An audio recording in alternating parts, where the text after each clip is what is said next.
Hello again, everybody. MostlyWill here, and we are playing Try Not to Fail Earthbound. Sorry, I was scratching my eye. So we had a bit of an issue the last episode where that goat is just going a little bit crazy in there. Ram, whatever it is. At any rate, I got impatient, and you know the way that Earthbound's battle system works, especially for the earlier levels, is they happen to do quite a bit of damage, and so you know if you don't heal at an opportune time, then it's whatever, you know. At any rate, I got impatient. I didn't use a croissant at the appropriate moment, and I died for a third time. But no, worry not. We're just outside. We might have to fight some more ducks and stuff, but this is all the growing period for Isaac/Jeff. Because, you know, he doesn't know anything. He was level 1 when we touched him. I mean, we started using him. God, that's gone awful places. Level 6, look at that. That's pretty good progress considering. He was level 1, and, you know, he's got to catch up to Ness and Paula. So, you know. Right. Okie dokie. Exiting the forest is super simple. Or the forest of rocks, I guess. We never got the gift, huh? Ooh, stupid mouse. I'm gonna mess you up, bud. I'm messing you up. It's over, dude. It is so over. Don't quit smashing. I don't have that much life. You need oh my god, twice in a row. Seriously, I mean, you guys see what I'm saying, right? Look at that. 2 smashes in a row. If he got a third one off, which is pretty likely. Oh my goodness, a new gun. This solves my problems, sort of. But yeah, anyway, high damage. You get what I was saying, right? What does the insecticide spray do? Do I need this? 100 points of damage to any bug. Okay. So we can only use that on buggies. Do we have any bug bosses? Oh, okay, great. The Titanic Ant, the only one, was way back in who knows what. Maxwell Labs here. Would you like me to yeah, please make a record of it. You've become such a hard worker. You weren't before, Jeff. Not like Ness. Go for it. Go for it, bad boy. Ugh. Good lord. Weird teachers. Way to go. Please come back again. ... Brick Road. Brick Road. Oh my... Holy shit. I'm sorry. That's obviously deformity. Maybe it was too easy? My name's Brick Road, the dungeon developer. I devoted my life to making dungeons. Well, by combining my skills in Dr. Ando Nuts, I can become Dungeon Man, the first combination of human and dungeon in history. Let's meet again once I have become Dungeon Man. And get a part in a new Mega Man game as Dungeon Man. Ba-da-ba-da-bum, ba-da-ba-da-bum, ba-da-bum, ba-da-bum, and he's Dungeon Man. Okay, thank you very much. Look, we got around the pencil.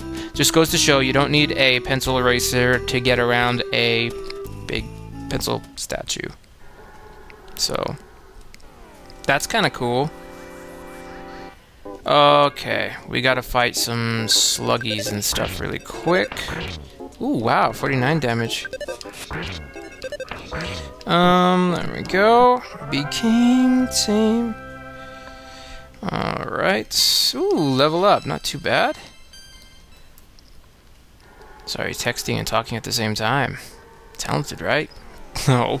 No, come on. People text and drive at the same time. Not that you should. It's really bad. I don't.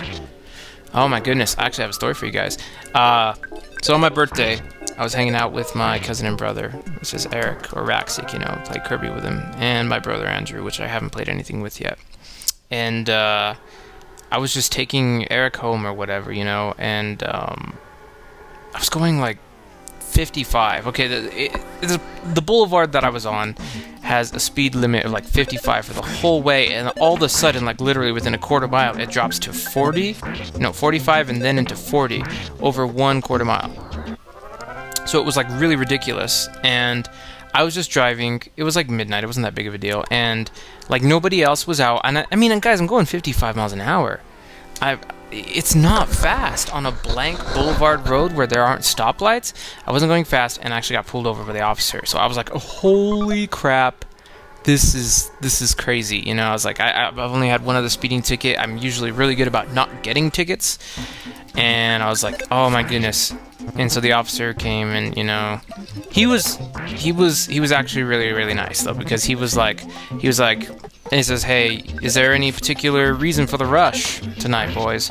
And I was just like, no, officer. I just was going about 54, 55, and I thought the limit was higher, but it wasn't, and I was wrong.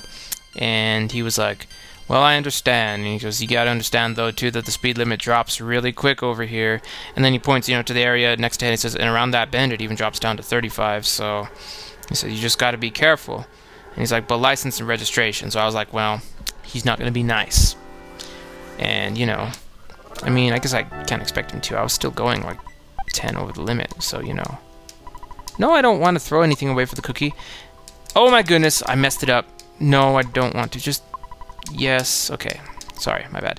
And so he takes my registration and stuff, and he comes back, and it happened to be my birthday. So he was like, so I was like, hey man, actually no, that wasn't. Yeah, this was this last Wednesday. Sorry.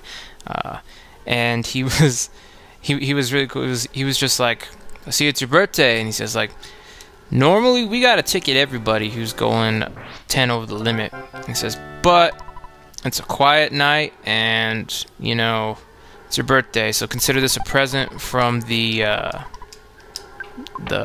Pueblo police station.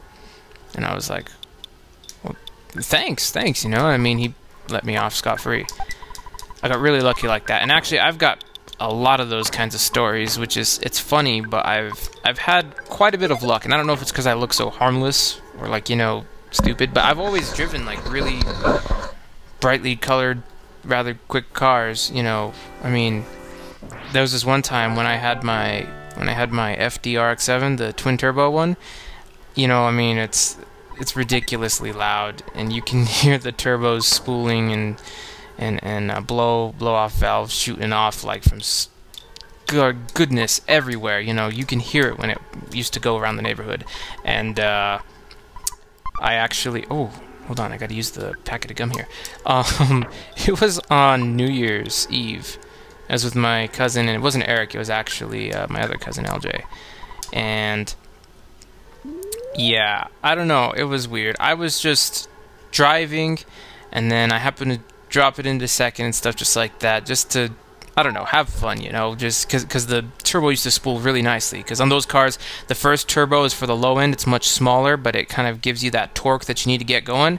And then about 3.5 to 4K, it switches to a much larger turbo, and it really, really flies, but that process is really, really loud, and it still would spin wheels every time I shifted gears. So it, you know, when I shifted gears, it spun and kicked up a bunch of dust and dirt. You know, the spot where I was a bit dusty and whatnot, and I didn't see a cop, but he was parked behind like one of those cheaper motels. And hold on, look, we got a Shining's place. Only Will can absorb the power of this place. So it's like, get the hell out here. I'm not looking for you, you're Jeff. I need Neth. But anyway, yeah, so I ended up, you know, exhibiting power, which I probably shouldn't have been doing anyway, but you know, I was younger, I was like 18, so you know, it's just whatever. Now she's my type. I think I'll ask her for a date. So anyway, the cop actually pulls me over, and he actually tells me that my car is from New Mexico and it's stolen. I was like, what? Seriously? Oh my gosh, I think these guys are a little bit tough. I'm not gonna fight them because if I remember right, these guys are really dangerous. But anyway, yeah, so the cop tells me that my car is stolen. It's from New Mexico and it belongs to some chick named Tracy or something like that. You kids don't look very bright.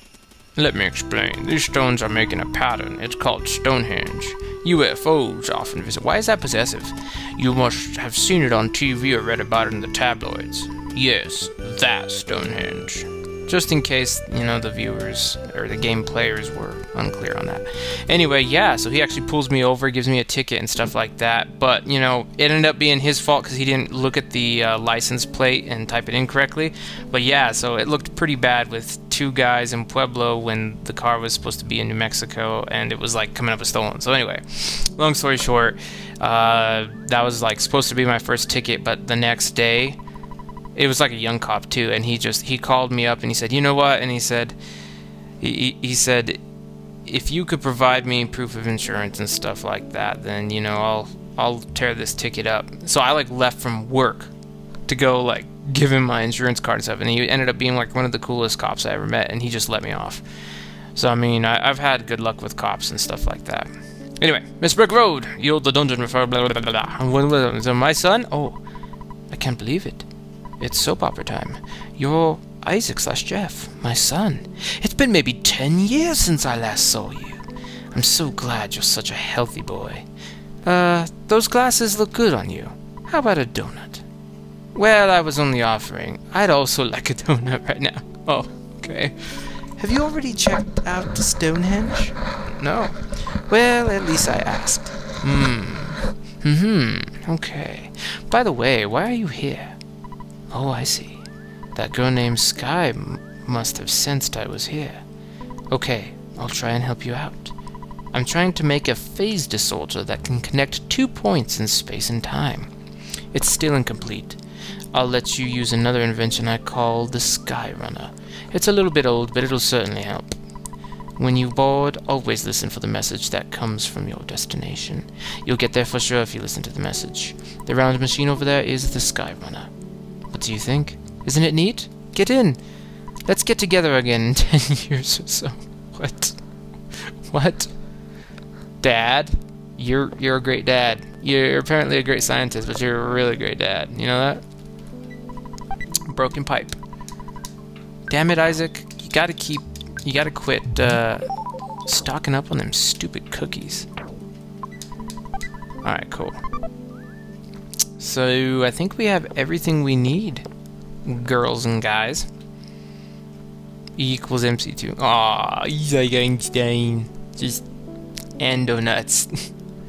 Alright, guys. Welcome to the Sky Runner. This is a key moment.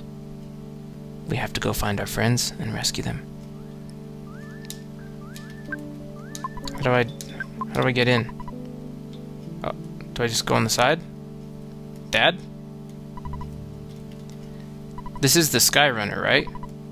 Yes, I know what I'm doing. I've played this game before. Don't start with me. Let's get together in 10 years or so. That's not the Sky Runner. Okay. What's the problem? Okay, I just had to come at it at an angle. You know, like a really big dip. Goodbye, Daddy! Goodbye!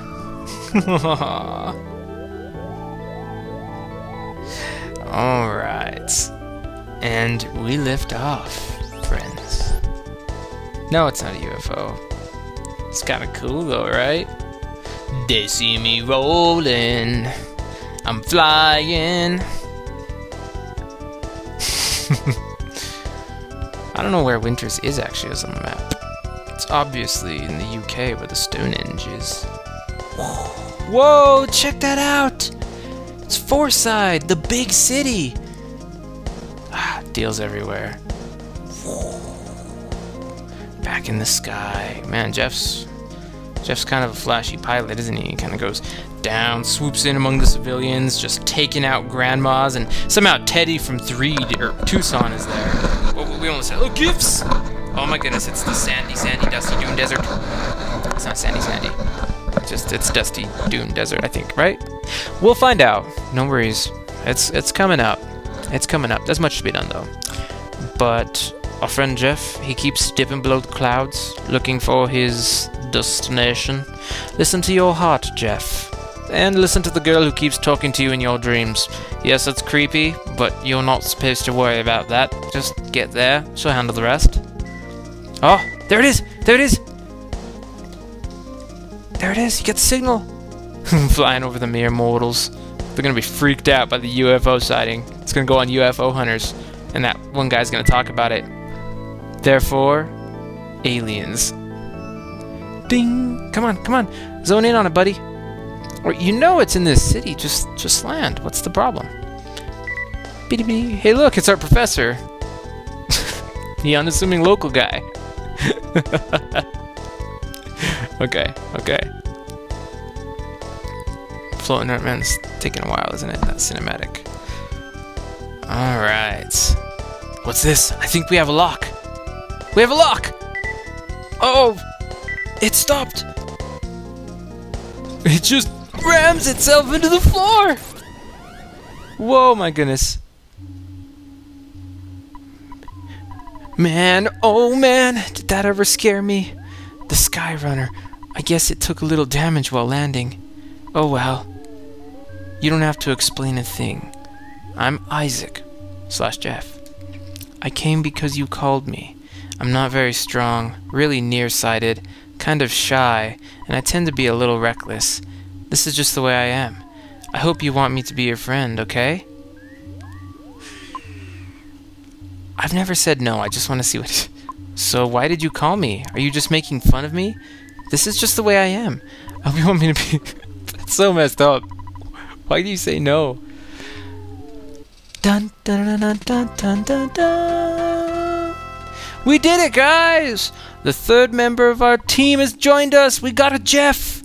Oh my goodness. What level is everybody? 21, 16, 9. Okay, he's pretty far behind. That's okay though. Everybody loves you, Jeff. You know, we love you so much. But guys, thank you very much for watching. If you didn't notice, we got given a bad key machine. So that door on the right over there is going to totally open. But this episode has gone on long enough, and I can't wait to see the next episode. But you guys need to be here, and we'll have a good time. Okay? But anyway, thanks for watching, guys. Another episode of Try Not to Fail Earthbound. Until next time...